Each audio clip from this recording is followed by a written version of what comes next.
drones, and I want to give you a brief overview of the mapping software that I used while capturing some of the buildings and infrastructure at the UCI Medical Center. This is called Drone Deploy.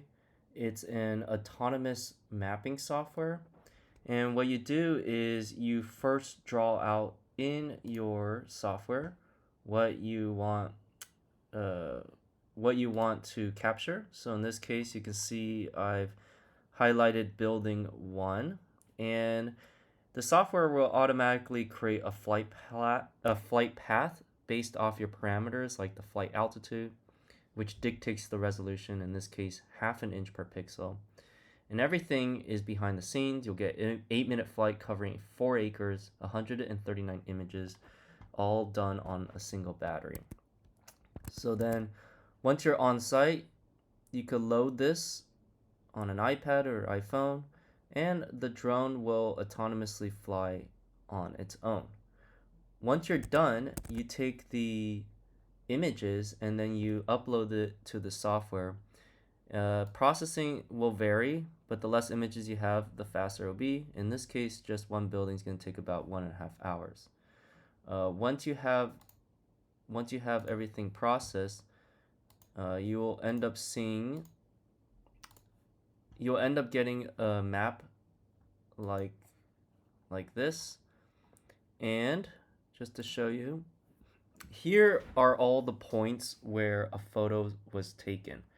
And as a result, if I zoom in, let me start off at the corner so you can see the resolution is much higher than with the normal Google Maps.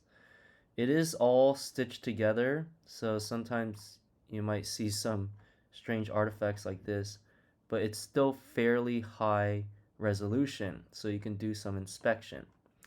If you want to look at any particular image, just click on the blue dot, and you can see the image here. You can always zoom in and look at more greater detail. From here, you can use a variety of measurement tools. So for instance, if I want to do a distance measurement, I can go into here and I could do a distance measurement from here to here, and it's going to report that this is 40 feet. I can also do an area, so let's go from here to here to here.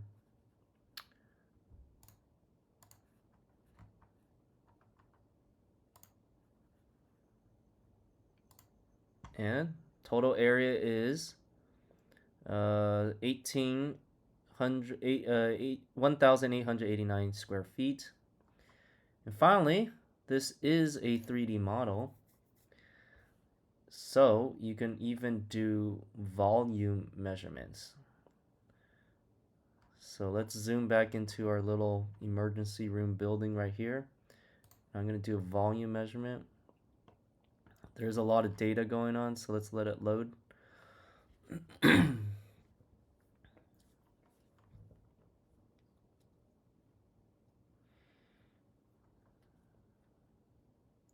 Now you're going to notice that the side of the buildings may look a little funky because in the end the drone was taking photos primarily looking down. This is really useful if you want to do roof inspection. If you want to do facade inspection, you can specify that in the software. You just have to take more images. In this case, I was just trying to create a rough model. So I'm going to come into the base of this building right here, plop a point, and I'll plop another one right here. Now this is an interesting one to work with because it's on a different elevation plane. So let me try a different building that's on a flat plane, actually. So how about this guard booth, information booth in the front? This will be a little better.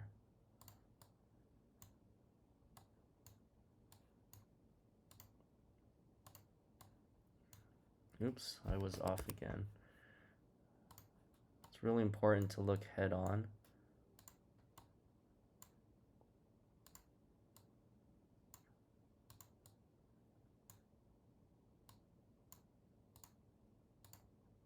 Okay, so then it's going to measure everything above it. Area, material volume is about 12 square yards. Now this is particularly useful if you have mounds. So like this case, this is where it's pretty useful. If I was to do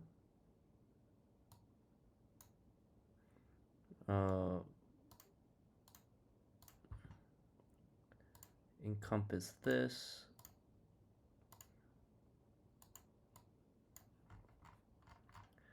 normally you won't be able to really measure the area since it's kind of organic, but in this case I was able to draw this, and you can even see the mound above it. So that's about 90 square yards.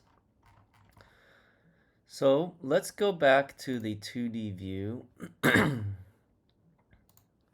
And I can go into here and I can also toggle on the elevation. And here you can see the profile of how high certain things are. Obviously building 1 is the highest. And if you want to look at specific heights, you can change the color profile also. So we can even see that there is a slight grade from the north end sloping down toward the southwest end. So if I'm going to turn off the elevation, and if I go zoom into this roof, I could see really high details. And let's say there's something I want to tag because there's an issue. In fact, I did see something previously. So let's say right here, I'm going to create an annotation. I'm going to say, okay, draw an area around this. My annotation is rusting. Severity, I'll say moderate. And we could say rust right here. This is an open ticket. Please replace. And then later, you can come into reports, and I could generate an annotation report. And you see all my measurements were right here, as well as my rust note. Stockpile report. Issue report right here. Scroll down. Rust. Like so. Okay, so that's a little demonstration. All these data I will provide in the form of PDF or TIFF images and 3D models. But to get full functionality, we'll need to go into the software to see everything.